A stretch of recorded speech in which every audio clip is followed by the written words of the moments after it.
voy compartiendo pantalla, si me permiten.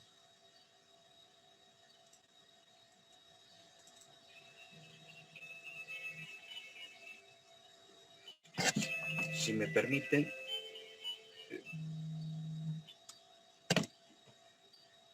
¿ven la pantalla ya? Sí, bro. Perfecto. Sí, profe. Este es el último punto que hemos visto nosotros. Si bien nosotros la intersección con el eje de los imaginarios no lo vamos a utilizar, tiene importancia analizarlo. ¿Por qué? Porque es el primer uso en el lugar de las raíces del criterio root. Justamente para qué, cuando yo fuerzo a cero uno de los coeficientes de la primera columna, que me he dicho que cuando yo tengo un coeficiente cero en la primera columna en el criterio de root, significa que el sistema, en el mejor de los casos, es marginalmente estable.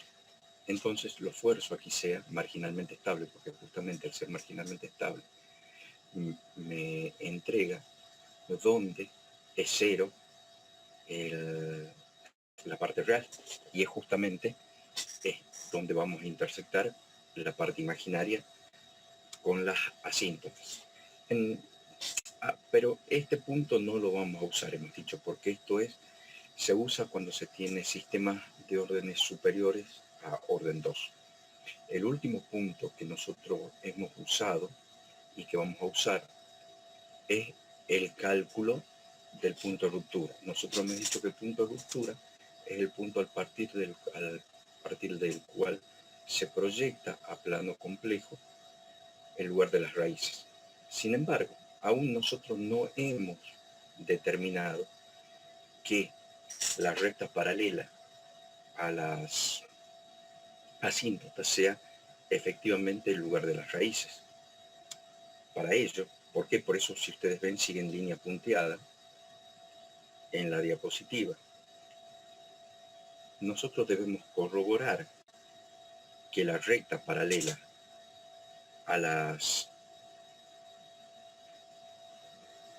asíntotas que se proyectan a menos infinito o más infinito de j omega es el lugar de las raíces. Para corroborar que esa recta paralela a las asíntotas que se proyectan desde el punto de ruptura es efectivamente el lugar de las raíces, se va a tomar un punto de prueba.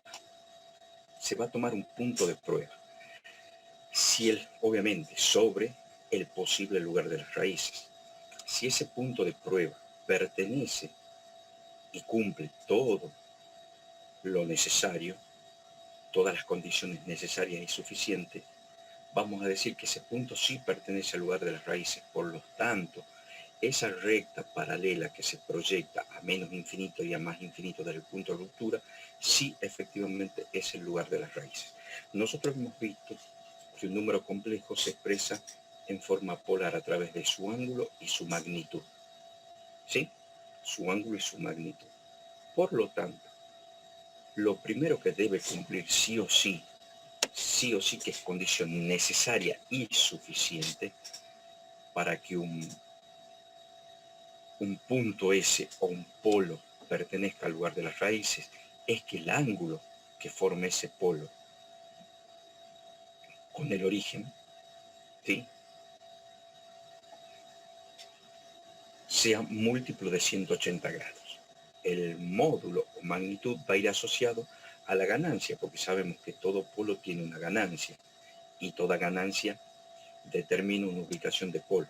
Lo que a mí me interesa para determinar si ese punto pertenece al lugar de las raíces y efectivamente ya determinar que esa recta paralela a las asíntotas es efectivamente el lugar de las raíces, yo voy a buscar obtener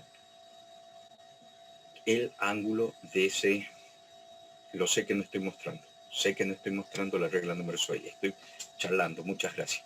Estoy charlando sobre la regla número 6 sin aún mostrarla. Le estoy mostrando cuáles son las.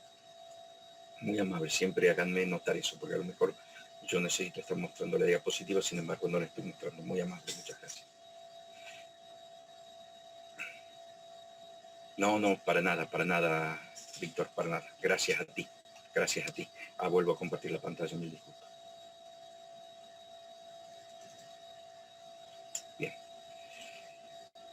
Entonces, la regla número 6 es corroborar efectivamente que la recta paralela a las asíntotas es el lugar de las raíces. ¿A través de qué? De buscar un punto de prueba sobre el posible lugar de las raíces y confirmar que ese punto de prueba ese sí está sobre el lugar de las raíces. Entonces, si yo confirmo que ese punto que ubiqué sobre el lugar de las raíces cumple las condiciones necesarias para estar sobre el lugar de las raíces, acabo de demostrar que la recta paralela que se proyecta desde el punto de ruptura es efectivamente el lugar de las raíces. ¿Ok? Para eso vamos a hacer lo siguiente. Ahora sí, regla número 6. Corroborar el lugar de las raíces sobre el plano complejo mediante un punto de prueba. Eso es lo que se hace.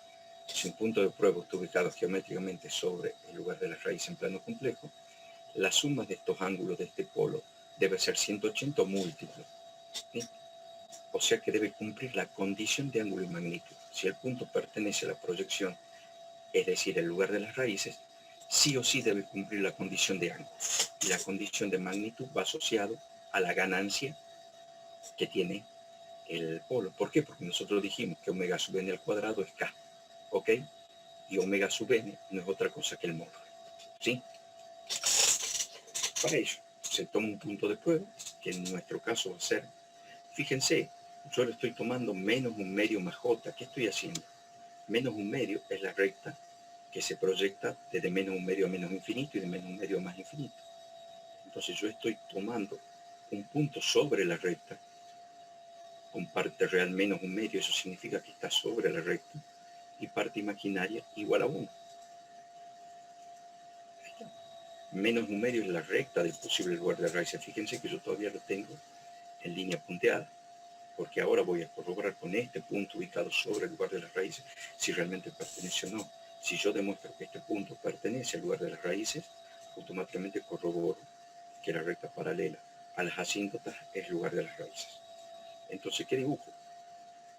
Un polo con parte real perteneciente a la recta y parte imaginaria dentro de la parte positiva de J omega. Entonces, J omega, ahí está. S1 igual a menos un medio más J. Bien, ¿qué es lo que hago? Yo sé que el ángulo de los polos, yo tengo que ver que en realidad, como acá tengo dos polos, yo sé que es la sumatoria de los ángulos de los polos con respecto al cero. Entonces, como yo no tengo ceros, entonces es la sumatoria de los ángulos de los polos comparado y tiene que ser múltiplo de 180 grados. Entonces, ¿qué es lo que hacemos nosotros? La sumatoria de los ángulos de cero menos la sumatoria de los ángulos del polo tiene que ser múltiplo de 180 grados. Nosotros dijimos que ahora por el momento acá vale 0 para nosotros, porque tenemos solamente 2. No nos hace falta. Entonces tiene que ser múltiplo de 2 por 0 por 1, entonces múltiplo de 180. En este caso 180 solamente. Vamos a ver entonces.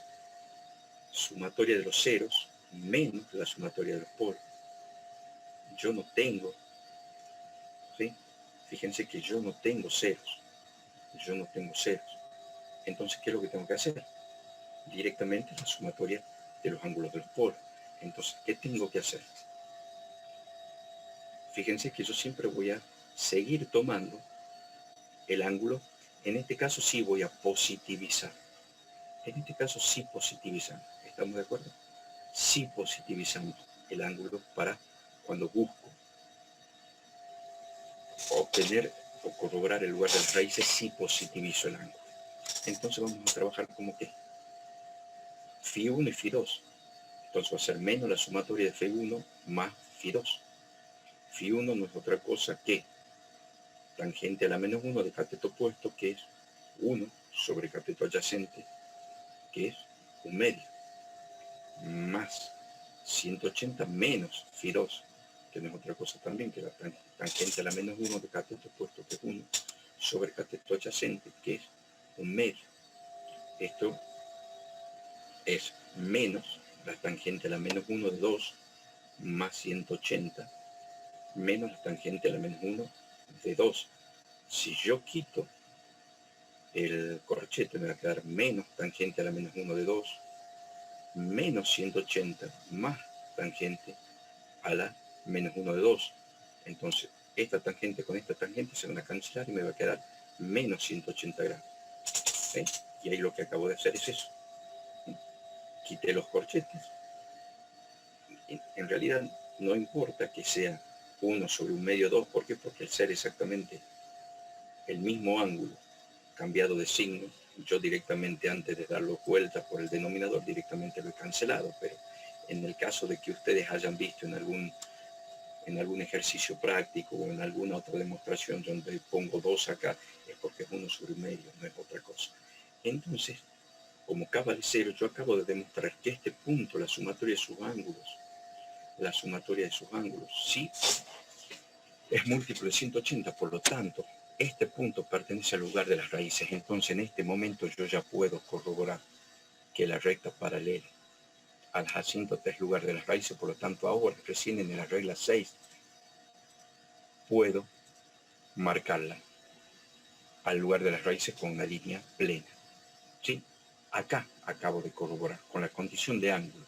El módulo, que es esto, o esto, lo que me va a dar es la ganancia. ¿Por qué? Porque la ganancia me da la posición del polo sobre el lugar de las raíces. Entonces, esta posición me va a dar la ganancia, que no es otra cosa que la raíz cuadrada de omega sub n, porque omega sub n cuadrado es k. ¿Ok? Bien. Vamos a calcular por módulo. Ok. Se calcula acá mediante el módulo. ¿De dónde saco yo? Yo ya tengo, yo puedo despejar k de dónde. De GDS, porque yo sé que GDS por HDS igual a menos 1. Entonces yo puedo poner que el módulo de GDS por HDS igual al módulo de menos 1. Porque si aplico módulo a un lado, aplico módulo al otro. Entonces el módulo de GDS por HDS igual a 1. ¿Estamos de acuerdo? Yo sé que GDS por HDS es K sobre S por S más 1. Despejo, entonces me va a quedar K igual a módulo de S por S más 1. Reemplazo S. ¿Cuánto vale S? Menos 1 medio más J. Acá va a ser menos 1 medio más J por menos 1 medio más J. ¿Sí? Menos 1 medio más J por menos 1 medio más J más 1. ¿Sí? Esto es menos 1 medio más J por 1 medio positivo más J, porque menos 1 medio más 1 es 1 medio positivo más J. Y aplico distributiva. Menos 1 medio por 1 medio, menos 1 medio J, 1 medio J más J cuadrado. ¿Sí? Menos 1 medio por 1 medio, menos 1 cuarto. Menos 1 medio J más 1 medio J, que se cancelo. J al cuadrado es menos 1, menos 1 cuarto, menos 1, es igual a 5 cuartos, módulo 5 cuartos positivo. Corroboramos otra cosa. La ganancia siempre es positiva. ¿Por qué es positiva?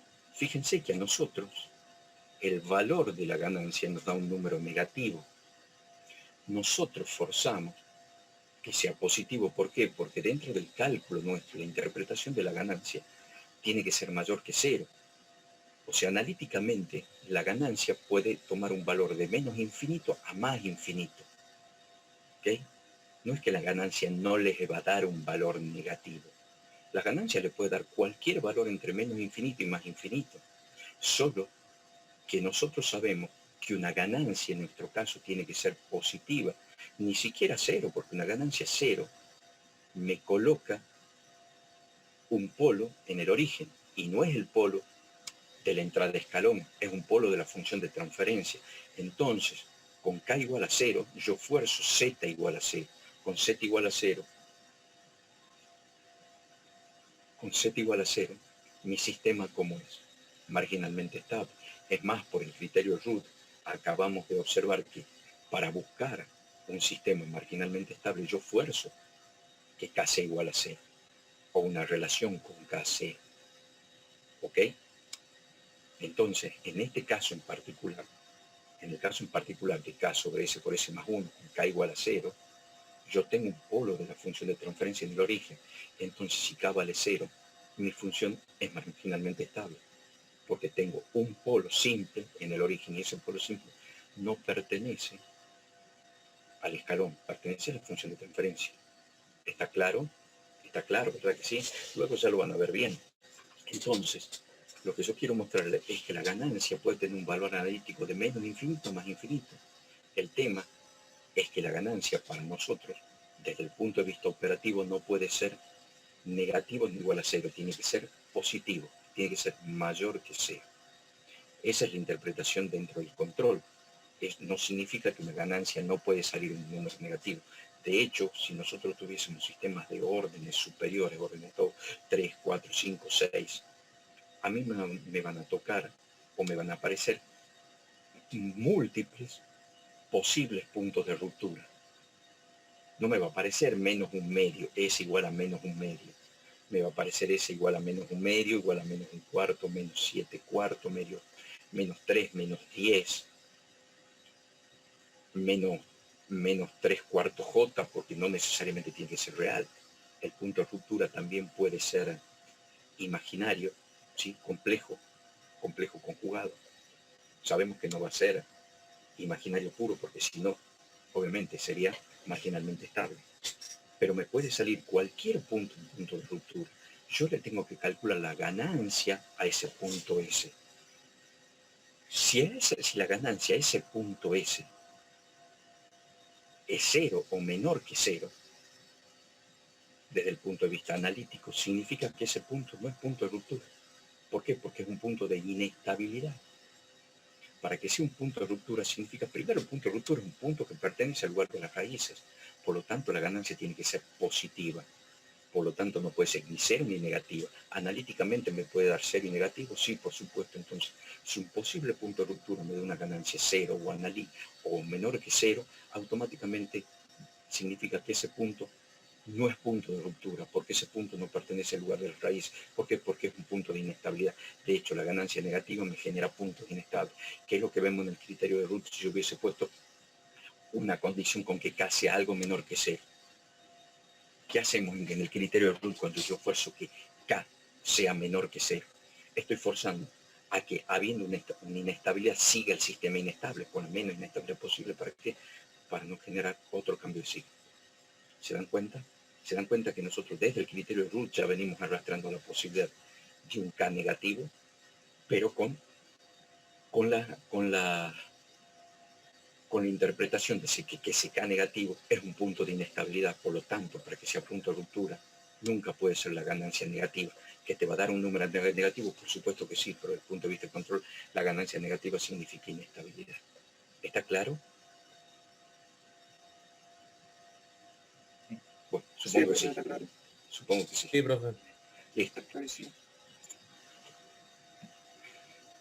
Y la regla 7 y última regla, es corroborar la ganancia del punto S mediante la fórmula de distancias. ¿Sí? ¿Y qué es la fórmula de distancia? Es muy parecida a la distancia que nosotros tenemos en el cálculo de los residuos, pero no es la misma. No es la misma.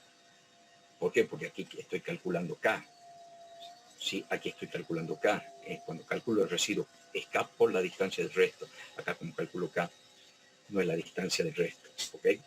Entonces, para calcular la ganancia en función de la ubicación del polo es la productoria, o sea que es la multiplicación de las distancias del polo a los polos del lazo abierto sobre la distancia de los ceros a los ceros del lazo abierto. Acá como no tengo ceros, desde luego no puedo dividir en cero, entonces asumo que la distancia es 1.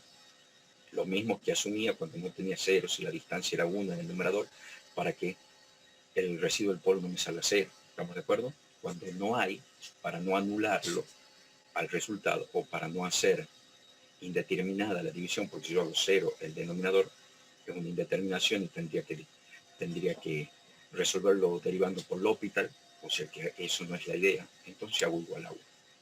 Entonces, ¿qué es lo que voy a hacer yo? La distancia de S a los polos del lazo abierto. Si ustedes recuerdan, traigo ya mi diagrama de Poisson y fíjense que yo ya traigo la línea puntera. ¿Por qué? Porque yo ya corroboré con la condición de ángulo en el paso anterior que esto pertenece al lugar de las raíces. Entonces yo lo que calculo es la distancia, ¿sí? Sobre 1. Y esa va a ser la ganancia. Bien. ¿Y K qué va a ser? La distancia de este punto a este punto y la distancia de este punto a este punto, que es lo mismo. La distancia de este polo a este polo es la hipotenusa, que en realidad, ¿qué es? Omega sub n. Es omega sub n. ¿Y qué es? La raíz cuadrada del cuadrado de los catetos. Es 1 al cuadrado más 1 medio al cuadrado. Por exactamente lo mismo que lo otro. El cuadrado del cateto. 1 al cuadrado más 1 medio al cuadrado. ¿Ok? Y eso es 1 más 1/4, todo al cuadrado. ¿Sí? Es 1 más 1/4, todo al cuadrado. Se va, y 1 más 1/4, se va. Es 5/4. Acabo de corroborar por fórmula de distancia que la ganancia que calculé por la condición de módulo, ¿sí? Módulo, este módulo, es igual a 5/4. Entonces, ¿qué quiere decir? Que para este punto la ganancia vale 5/4. Ahora, lo importante es empezar a ver lo siguiente. En este punto, si ustedes recuerdan, la ganancia para S igual a menos 1 medio, la ganancia valía 1/4. Fíjense, ya habíamos dicho que en el punto de ruptura es el último punto donde tengo polos reales, y los polos reales son múltiples. ¿Por qué? Porque en un sistema de segundo orden, ¿cuántos polos tengo siempre? 2. No se pierden los polos. Entonces, yo puedo ir modificando la ganancia y los polos no se pierden. Lo que hacen es modificar su posición y siempre va a ser simétrico con respecto al punto de ruptura, ya sea en el eje real, quiero decir, en el eje imaginario o en el eje real. O sea, si yo tengo 2 polos acá, tengo 2 polos iguales. Y si yo varío K, voy a tener 2 polos a la misma distancia del punto de ruptura, tanto a la derecha como a la izquierda, pero siguen siendo reales. Siguen siendo reales. Y fíjense, cuando yo me voy al imaginario, la ganancia 5/4 es mayor o menor que 1/4.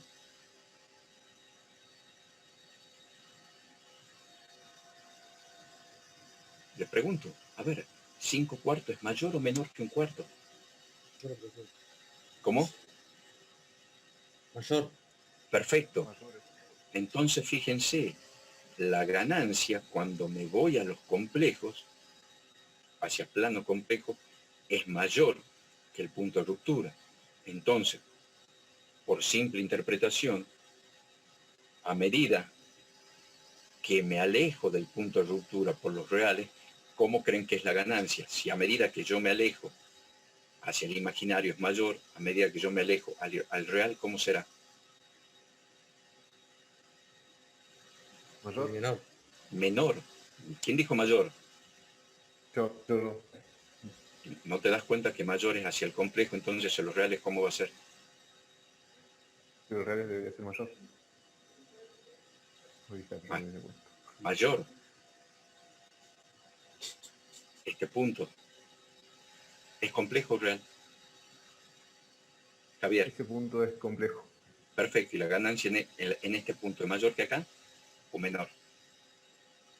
Es, a ver, mayor. Es mayor. Perfecto. Entonces yo para el complejo hago mayor, y para los reales, ¿cómo lo tengo que hacer? ¿Cómo crees que se mueve la ganancia? Y al revés sería menor. Ah, menor, no mayor. Si yo me acerco al punto de ruptura por valores reales, la ganancia va a ser menor. A medida que yo me voy yendo a los complejos, la ganancia es mayor. Entonces, ¿qué quiere decir? Que para ganancia mayor a 1/4 tengo polos complejos, y para ganancia menor a 1/4 tengo polos reales. ¿Estamos de acuerdo? Entonces, eso es lo que vamos a analizar ahora. ¿Cómo me muevo? Y eso es lo que tengo acá. Fíjense, tengo el lugar de las raíces. Tengo el punto de ruptura y tengo la ganancia en el punto de ruptura que vale 1/4. Yo acabo de observar con mi punto S que cuando yo me voy desde el punto de ruptura a los complejos, la ganancia se hace mayor a un cuarto. ¿Estamos de acuerdo? Y si me voy del punto de ruptura hacia el eje de los reales, la ganancia se hace más chica, un cuarto. Entonces, ¿qué quiere decir? Yo me acerco, me acerco al punto de ruptura así. Me acerco al punto de ruptura y me voy del punto de ruptura. Me acerco al punto de ruptura, ¿cómo se mueve K? Yo sé que en el punto de ruptura K vale un cuarto. A medida que me acerco por polos reales, significa que la ganancia es menor a un cuarto. Cuando llega al punto de ruptura, la ganancia se hace un cuarto y cuando me voy al complejo, la ganancia es mayor a un cuarto. ¿Está claro? Entonces, tipo de polos, valor de Z, tipo de respuesta. K menor que un cuarto. Habíamos dicho que K menor que un cuarto, yo me acerco, ¿por dónde? Vamos a analizar polos todo. reales. Por los polos reales, correcto. Por los polos por acá. Yo me acerco por el eje real. Entonces, yo sé que cuando K vale menor a un cuarto, yo voy a tener polos reales. Ahí está, mire cómo se acercan los polos. Se acerca así. ¿Sí? Y voy a tener dos polos reales simétricos. Y es sencillo, si yo resuelvo b cuadrado, o sea, yo resuelvo menos b más menos raíz cuadrada de b cuadrado menos 4ac sobre 2a. S1, ¿qué es? Es la parte real más la parte imaginaria, por un lado, y la parte real menos la parte imaginaria. Yo digo parte imaginaria en el caso de que la raíz cuadrada de todo sea negativo, y si es positivo, yo voy a tener x más a, x menos a.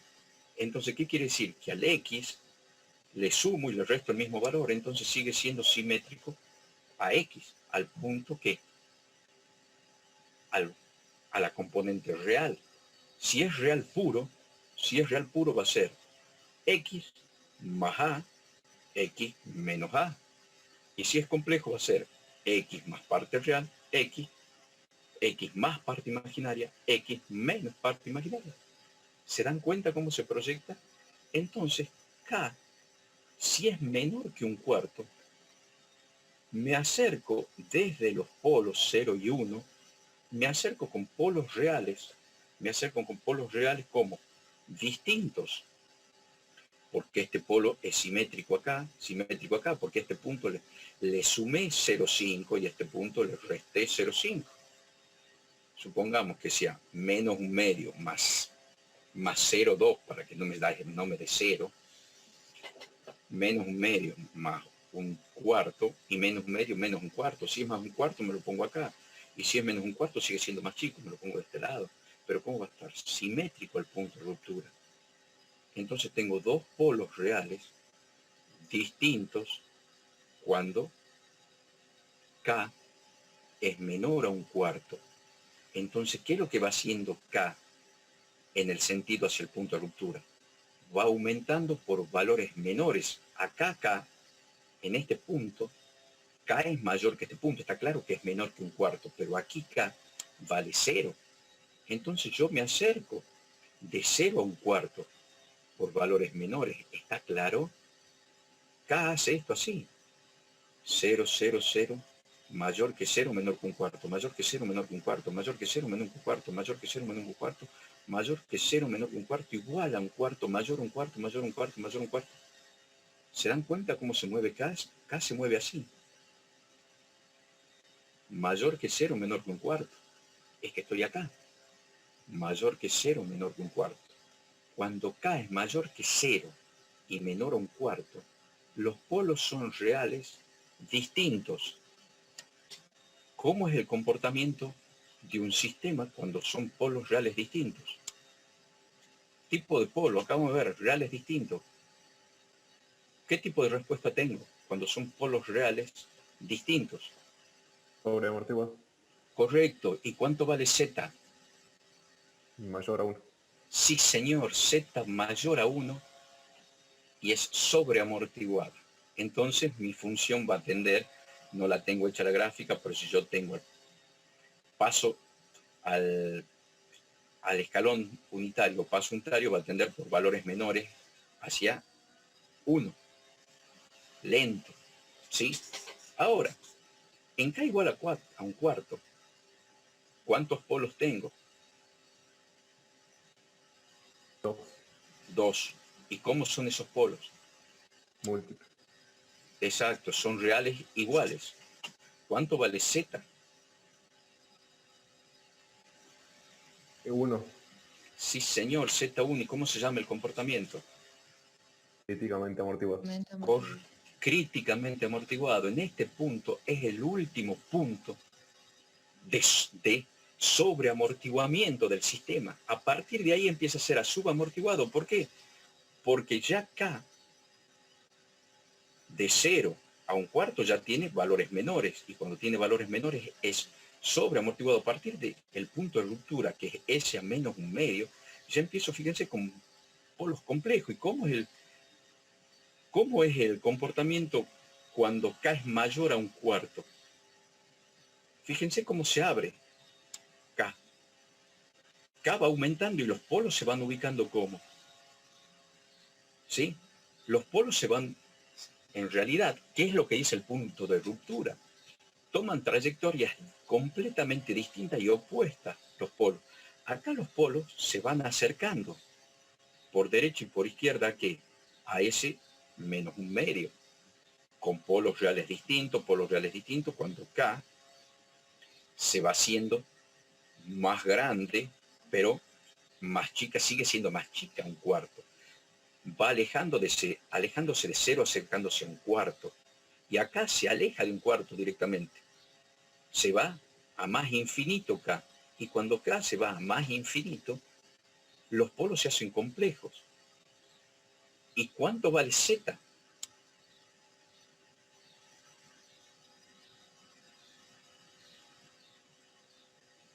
¿Cuánto vale Z? Entre 0 y 1. Sí, señor, entre 0 y 1. ¿Y cómo se llama el comportamiento? Subamortiguado. Subamortiguado. Entonces, fíjense una cosa importantísima. Acá se va haciendo más grande K. En el sentido este crece K siempre. Siempre va creciendo de 0 a un cuarto y de un cuarto a infinito. Entonces K crece en este sentido, es como una L. ¿Se dan cuenta? ¿Y qué pasa con Z? Z se va achicando, porque acá Z es mayor que 1, mayor que 1, mayor que 1, mayor que 1, mayor que 1, mayor que 1, mayor que 1, igual a 1, menor que 1, menor que 1, menor que 1. A medida que K aumenta, Z se achica. Entonces, ¿qué quiere decir? ¿Qué relación hay entre K y Z? Inversamente proporcional.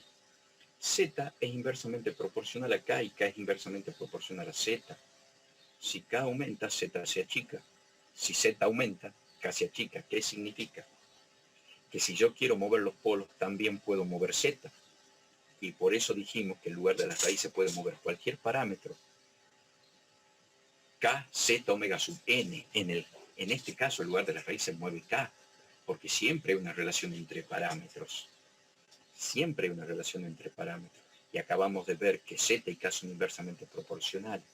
Si yo aumento K, Z se achica, y está claro, y lo venimos viendo. ¿Qué hemos dicho nosotros cuando trabajamos con un PID o cuando hemos visto PID? Si yo daba una ganancia muy grande, ¿qué es lo que hacía? Generaba sobrepico y posible inestabilidad. ¿Y por qué? Porque al generar una ganancia K muy grande, ¿cómo es el Z? Muy chico. ¿Y qué hemos dicho cuando Z es chico entre 0 y 0? Entre 0 y 0,3.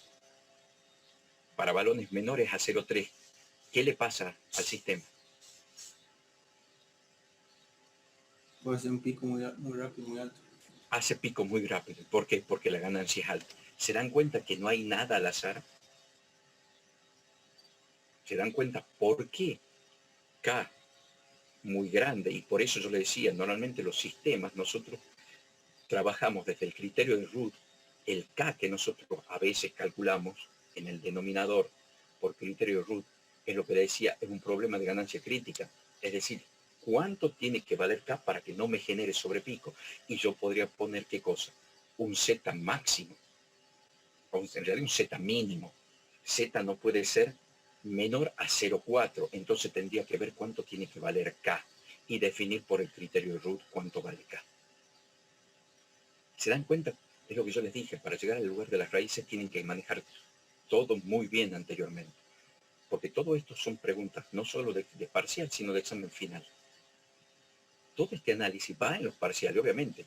No va a ser de esta manera porque lo tienen en las diapositivas, o sea que no es que ustedes van a poder copiar y pegar, pero sí una interpretación tal cual como la estamos haciendo.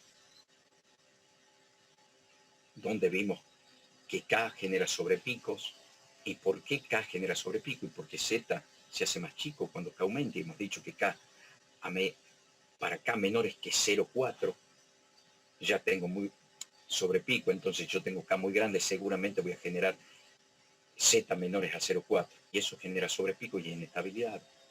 ¿Está claro? Entonces, si yo quiero una ganancia chica, ¿qué es lo que voy a generar? Una banda proporcional muy grande. Y al tener banda proporcional muy grande, ¿qué significa? Que yo tengo un sistema lento. ¿Y por qué tengo un sistema lento? Porque acá lo hago o próximo a 1 o muy grande, que pasa 1. Y al pasar 1, lo convierto en sobreamortiguado. Y el sistema sobreamortiguado tiene la característica que tiene respuesta lenta. Se dan cuenta que no es casual hablar de K, de Z, ¿ok? Entonces, y cuando K es igual a 0,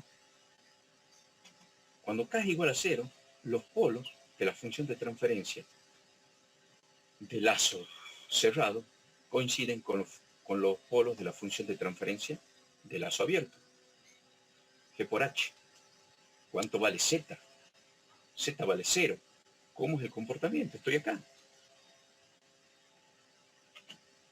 Oscilatorio permanente, que nosotros le llamamos como marginalmente estable.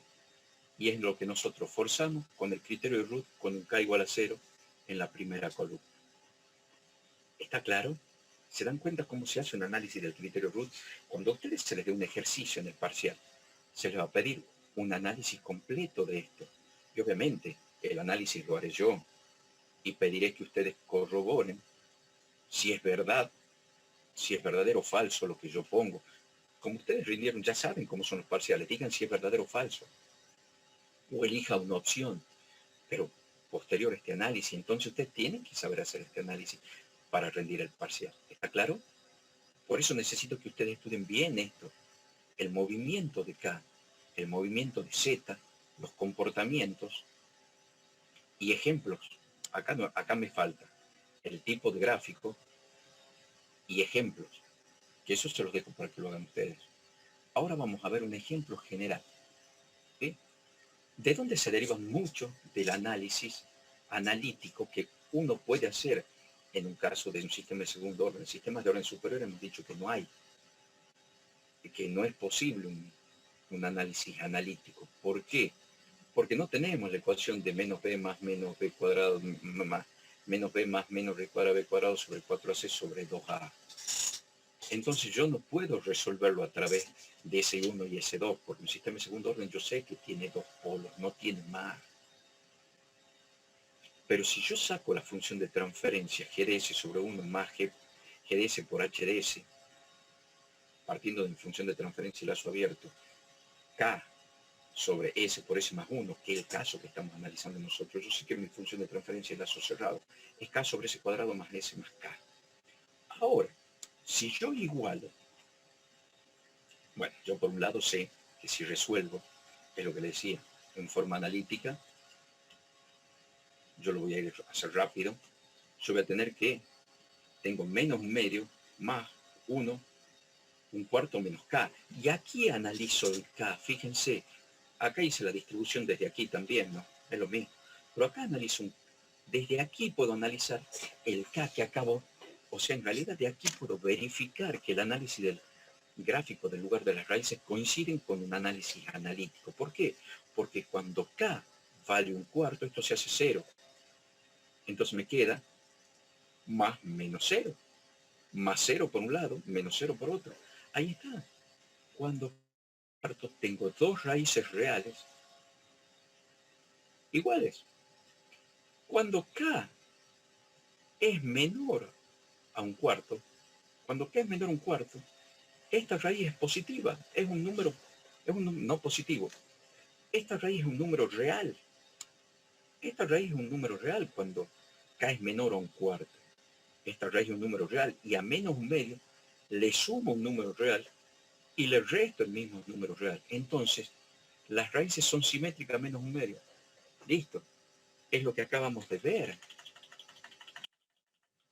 Las raíces son simétricas a menos un medio porque le sumo una raíz positiva y le resto la misma raíz positiva. Entonces, lo que yo les digo, en lugar de las raíces,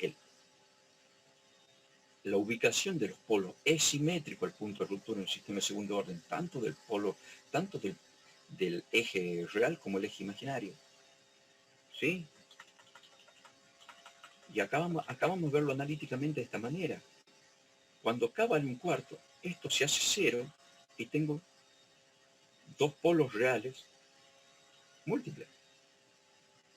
Cuando K es menor que un cuarto, esta raíz es un número real y a menos un medio le sumo un número real que me va a dar entre 0 y menos un medio. Y a menos un medio le resto un número real que me va a dar entre menos un medio y menos 1.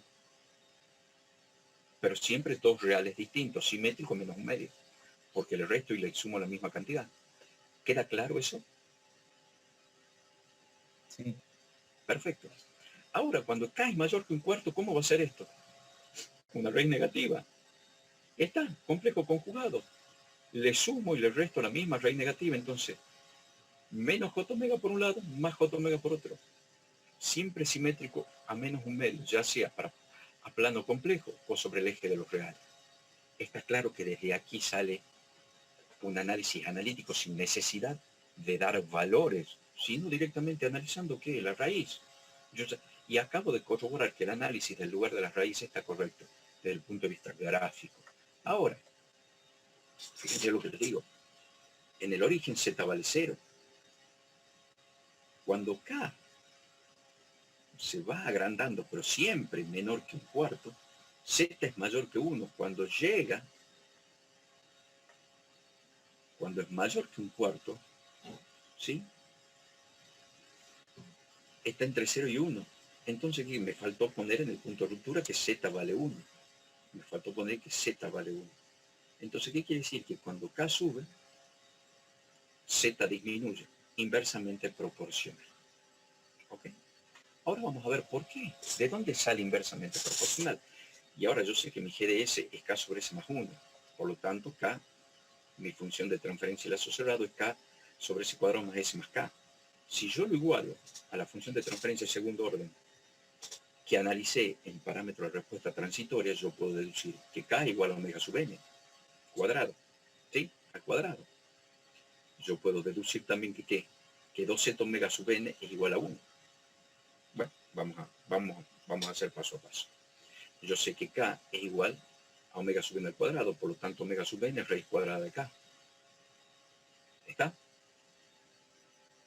Yo puedo deducir también que 1 es igual a 2z omega sub n. Este es un caso particular, ya vamos a ir al caso general. En este caso, yo puedo despejar y corroborar que z es igual a ¿qué?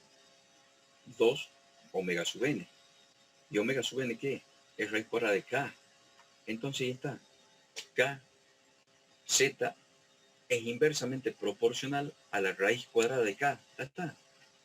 Cuando K se hace más grande, Z se hace mucho más chico. ¿Está claro? Ahí está. Lo que nosotros vimos intuitivamente, aquí está analíticamente de dónde sale que hay una relación inversamente proporcional entre Z y K. Y aparte yo puedo decir que 2Z omega sub n es igual a 1. Acabamos de decir aquí. Entonces, ¿qué voy a despejar? Omega sub n. Y omega sub n también es inversamente proporcional a Z. Y eso me interesa saber para los parámetros. Cuando yo calculo TS del 2%, TS del 5%, porque cuando yo tengo ¿Por qué me interesa eso? ¿Por qué? Porque el TS del 5% es 3 sobre Z omega sub n. ¿Y qué pasa si mantengo fijo Z o aumento omega sub n? Yo estoy viendo que acá, que Z y omega sub n trabajan en forma inversamente proporcional. Entonces, ¿cómo actúa TS del 2%, TS del 5% si yo muevo Z u omega sub n? ¿Está claro? Yo de aquí despejo K y veo que otra vez son inversamente proporcional. K es inversamente proporcional al cuadrado de Z y Z es inversamente proporcional a la raíz cuadrada de K. Eso es importante que vean. ¿Cuál es la velocidad de crecimiento? ¿Cuál crece más rápido o decrece más rápido cuando se mueve un parámetro Z o K?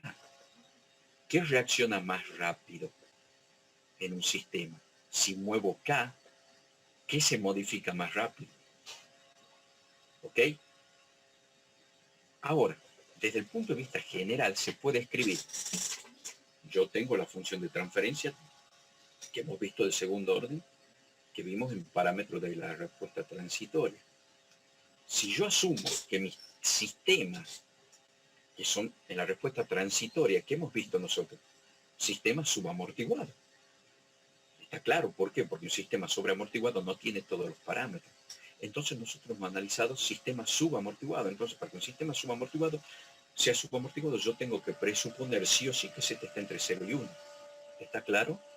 Entonces, polos complejos conjugados, por lo que el denominador yo lo puedo escribir de la siguiente manera. S cuadrado más 2Z omega sub n más omega sub n al cuadrado como S más S1 más S2, donde S1 es sigma J omega y S2 es sigma menos J omega. ¿Está claro? El denominador son complejos conjugados. ¿Sí? Entonces, si yo factoreo este polinomio y lo igualo a 0 y resuelvo por menos b más menos raíz cuadrada de menos b cuadrado sobre 2a, ¿qué me va a dar? Raíces complejas. S1 y S2. Y S1 va a ser sigma más J omega y S2 va a ser sigma menos J omega. Entonces yo puedo escribir S más S1 por S más S2 y eso es lo mismo que yo escriba que si yo distribuyo S por S y resuelvo, me va a salir un polinomio de segundo, obviamente. De nuevo, de segundo grado, que va a ser S cuadrado más 2 sigma S más sigma cuadrado más omega cuadrado. Ahora, si yo asumo directamente que esto es igual a esto, ¿sí? Ahora yo tengo que 2Z omega sub n, ¿qué es? 2 sigma, porque ¿qué estoy igualando? Coeficientes de la parte lineal. ¿Y cuál es el coeficiente de la parte lineal en este denominador? 2Z omega sub n. ¿Y cuál es el coeficiente de la parte lineal? 2 sigma. ¿Sí? Entonces Z es sigma sobre omega sub n. ¿Sí? Y está claro que es correcto, porque sigma es igual a ¿qué? Z omega sub n. Si yo grafico en un diagrama de polos y cero, a sigma, cuando vimos parámetro de respuesta, sigma es igual a Z omega sub n. Y si yo despejo sigma de igual de ahí, ¿igual a qué? Si yo despejo Z de ahí, es igual a sigma sobre omega sub n. No, está claro, ¿verdad que sí? Y si no se acuerdan, vuelvan a parámetros.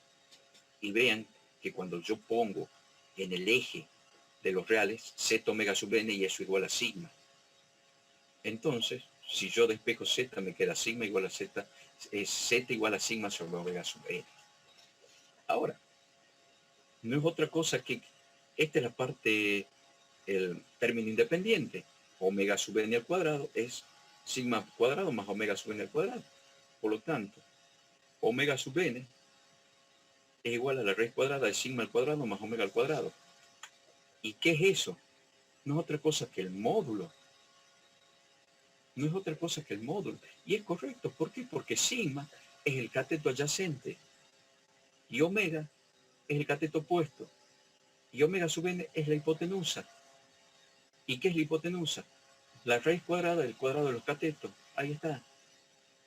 En forma general se calcula de esta manera. Entonces, aquí está.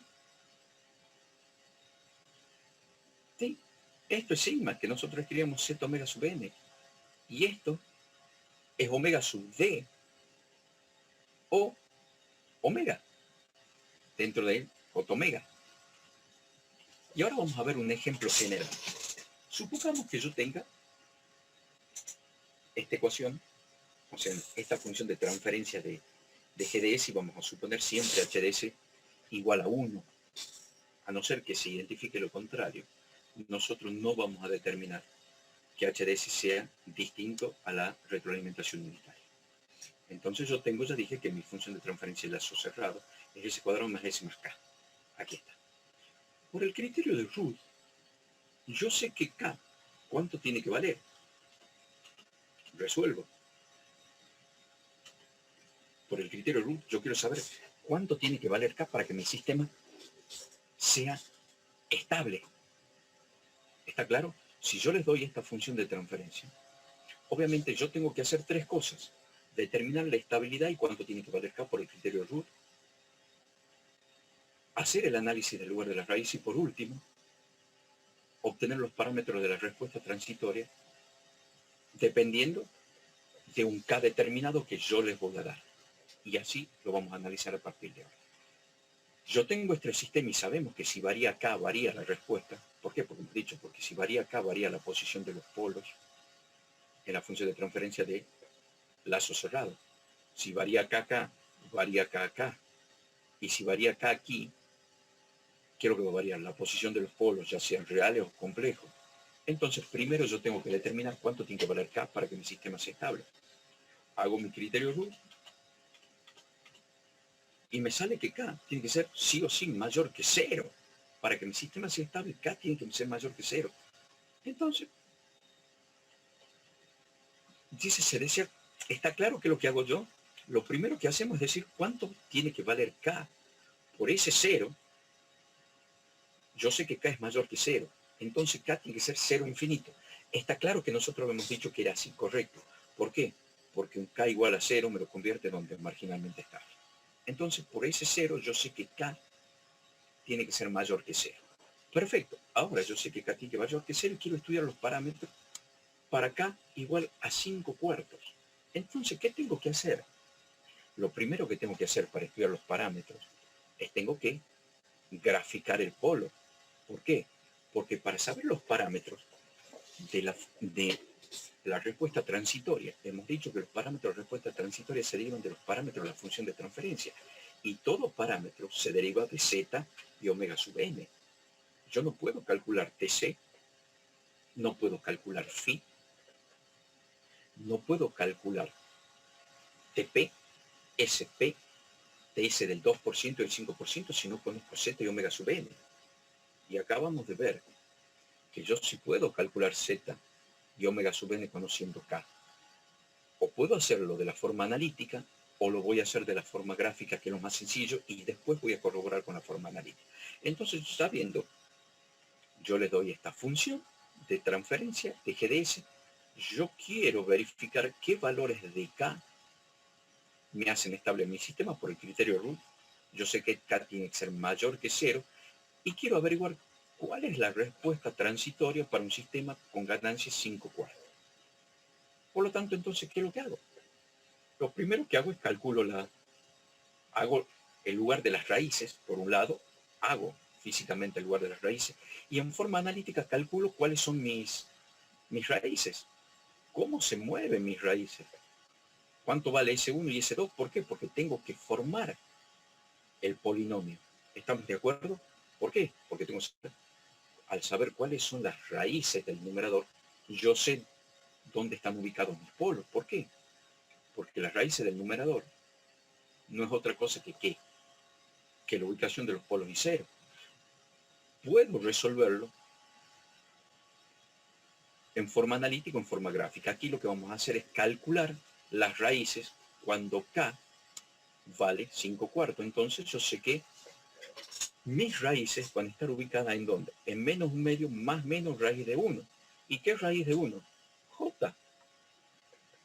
Ahí están mis polos. Cuando K vale 5/4, obviamente yo ya tomé el ejemplo que nosotros conocíamos que del punto de prueba, para que corroboremos que de la forma analítica, si yo no conociese el punto de prueba, si yo no conozco, porque yo para el punto de prueba le di menos un medio más J, y nosotros calculamos con menos un medio más J, calculamos si realmente pertenecía y corroboramos el lugar de la raíz y calculamos K. Ahora hacemos al revés. Yo les doy K y calculamos la ubicación de los polos. ¿Por qué calculo la ubicación de los polos? Porque ubicando el polo en el gramo de polvo y cero, estoy en condiciones de obtener Z y omega sub n. ¿Por qué? Porque Z es el coseno de phi y omega sub n, que es el módulo de este polo. Entonces sí o sí tengo que obtener los polos. Para eso yo reemplazo K en el denominador y obtengo cuánto vale. Justamente, ¿por qué? Porque hemos dicho que para cada K hay una única ubicación de polo y para cada polo hay una única ubicación de K. Y vimos que cuando yo les doy el polo, consigo K, y si les doy el mismo K en forma analítica, consigo el mismo polo. Está claro que hay una relación biunívoca entre ambos. Entonces, reemplazo K ¿en dónde? En el denominador. Y en realidad ya ni siquiera en el denominador, porque yo ya tengo la resolución analítica de S1 y S2. Reemplazo para obtener S1 y S2, K, en el resultado del factoreo. Entonces me sale que es S1 y S2 menos un medio más menos raíz de 1, y raíz de 1 no es otra cosa que J. Entonces, grafico, ahí está, grafico el polo. Ya no me interesa, hemos dicho que como es simétrico con respecto al eje de los reales, no me interesa el estudio del lugar de las raíces a menos J omega, porque es exactamente lo mismo que estudiar hacia J omega positivo. Entonces gráfico el polo. ¿Y qué calculo? Yo quiero Z. ¿Cómo calculo Z? Z es el coseno del ángulo entre el polo y el origen. Entonces, bueno, puedo tener omega sub n. Si quieren, omega sub n en forma analítica, que habíamos dicho que es sigma al cuadrado más omega al cuadrado. Es un medio al cuadrado más 1 al cuadrado. ¿Cuánto vale omega sub n? Ahí está. Raíz de 5/4, omega sub n, raíz de 5 sobre 2 radianes sobre segundo. Omega sub n ya tiene que... Omega solo es raíz de 5 sobre 2. Omega solo. Omega sub n,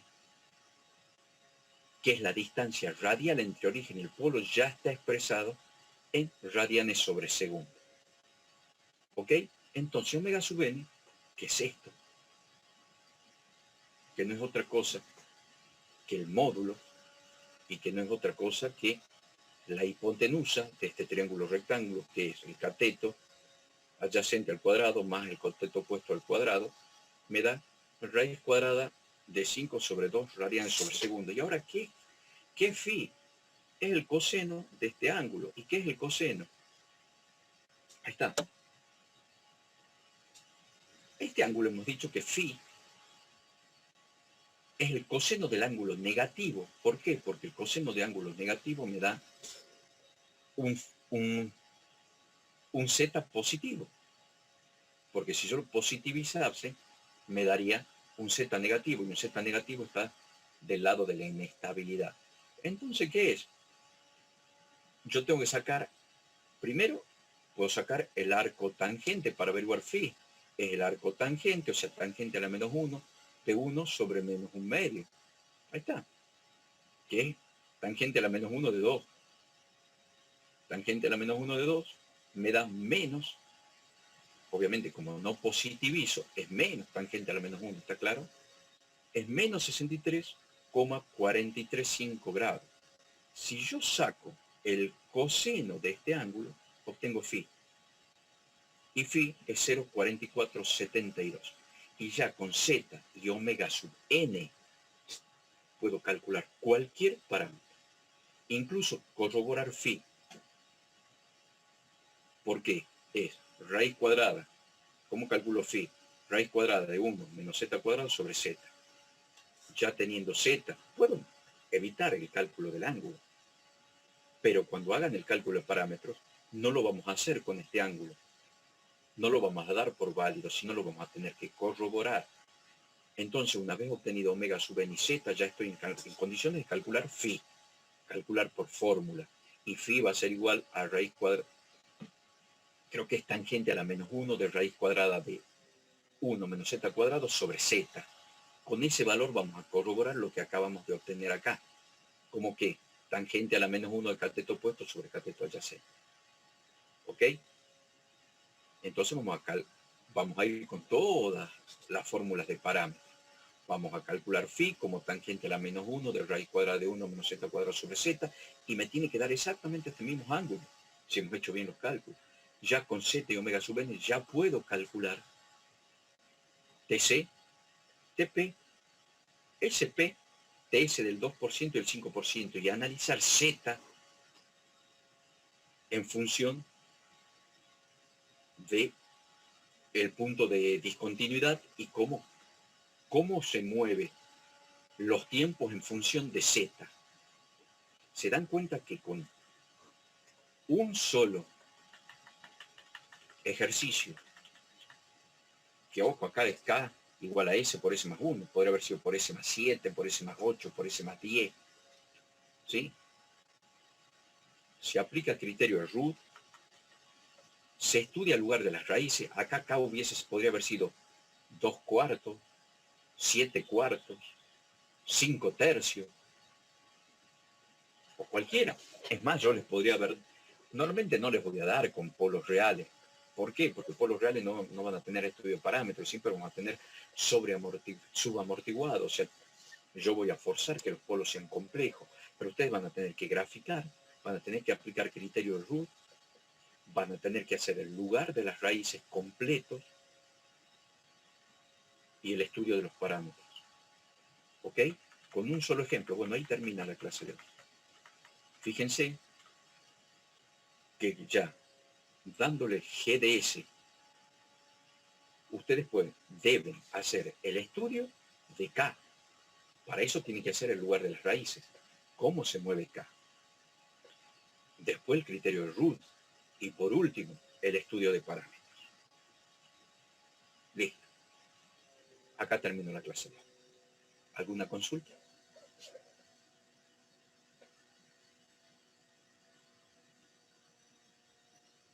Bueno, Jenny, ¿cómo está Jenny? Listo. ¿Alguna consulta en particular?